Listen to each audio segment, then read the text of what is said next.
Well, yes, folks, that's right. As you can see, I visited Iligan-City and Cagan. I'm wearing some of my treasured souvenirs from there. Tell you, it was quite a plane ride halfway around the world.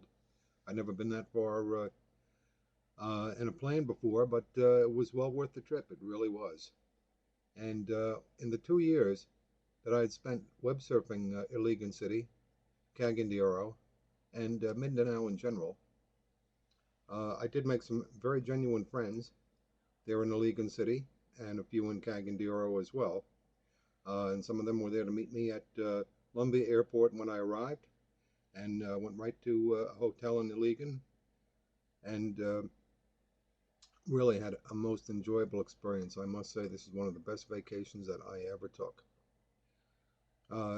Some of the websites that gave me some of the best information, in addition to right here on YouTube, were Mindanao.com.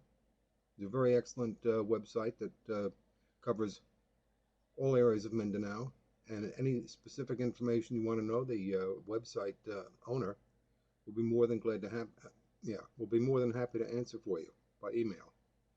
Another good site was skyscrapercity.com. There are a lot of localized threads in there with both pictures and text information. And you know, at times, seeing so many pictures of especially Iligan-City, when I went to these places in person, at times I got the impression like, I was at home looking at my internet screen right here, and I just dove right through the screen and came out on the other end. That's how well some of the photographs were that I saw on Skyscraper City. And also things that you wouldn't ordinarily find in travel books, travel brochures, and so forth. Additionally, iligan.gov.ph was also a very useful site. So I learned quite a bit about where I was going. I guess you could say it might be an extended version of Know Before You Go, long before I had gotten there. And yes, I did get my wish of taking a ride on a jeepney and going to Jollibee for hamburgers. Here's one of my souvenirs right here. I'll give you a closer look. My official Jollibee hat. In addition to some of the natural beauty of Iligan-City, such as Tenango Falls, the pools at Tomoga Park, and of course the very majestic Marina Cristina Falls with the hydroelectric power plant. I also had a 4-hour tour at MSU-IIT, and was presented this by one of the vice chancellors there that I had a chance to have a nice conversation with before I left. I'm sure to those of you that are there are well familiar with this, but ever since I first saw this logo on YouTube, I always liked it. I'll just give you a close-up there for those of you that don't know what I'm talking about. I'm really very, very glad to have this. And also my souvenir Iligan t-shirt given to me by one of my friends there. As you can see here, maybe I overindulged a bit at Jollibee. Now, never being in a tropical climate before, I was advised to go to a travel doctor here in the U.S. Before going there. I'd received several vaccinations and also a big pamphlet. Actually, it was more like a book on precautions to stay healthy. And when it came to food, it was mentioned that best only to drink bottled water, and not to take any ice cubes that could be made out of tap water, which may not agree to the digestive system of someone that's never been in that area of the world before. But the sad part about it was, do not consume any dairy products,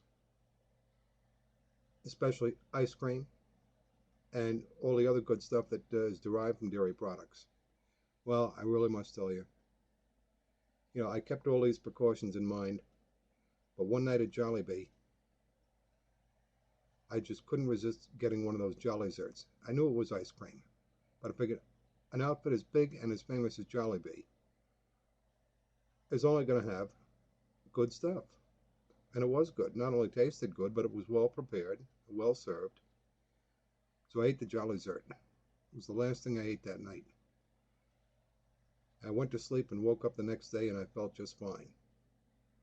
So as I thought all along in the research I did on Jollibee well over a year ago, I could easily survive there at Jollibee, if on nothing else. But as it ended up, by the suggestion of uh, my friends there, we did go to some independently owned and operated restaurants and eating establishments, and I had no problem there either. So naturally, I used common sense, and everything was really fantastic. So I did have such a good time in Iligan-City. I spent a couple of extra days there, which kind of shortchanged me on the time that I was planning on spending in Cagayan de Oro.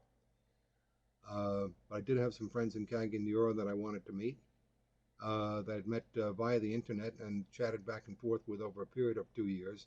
And I did get to meet them, spend about 3 days in CDO. So I'm hoping that possibly next year I'll come back again and continue to see more, and also things that I ran out of time to see on this visit. So really had a great time. The only misfortunate event that I can think that happened was that the airline lost my luggage for 3 days in getting there. So the first day I was there was over to Drysano department store, and I bought a whole bunch of clothes.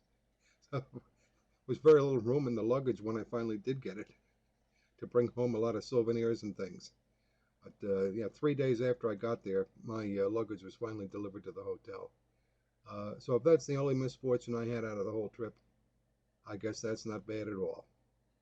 So hello to all my friends that I met there and that continue to stay in contact with via the internet, and hope to see you next year. And thanks everybody.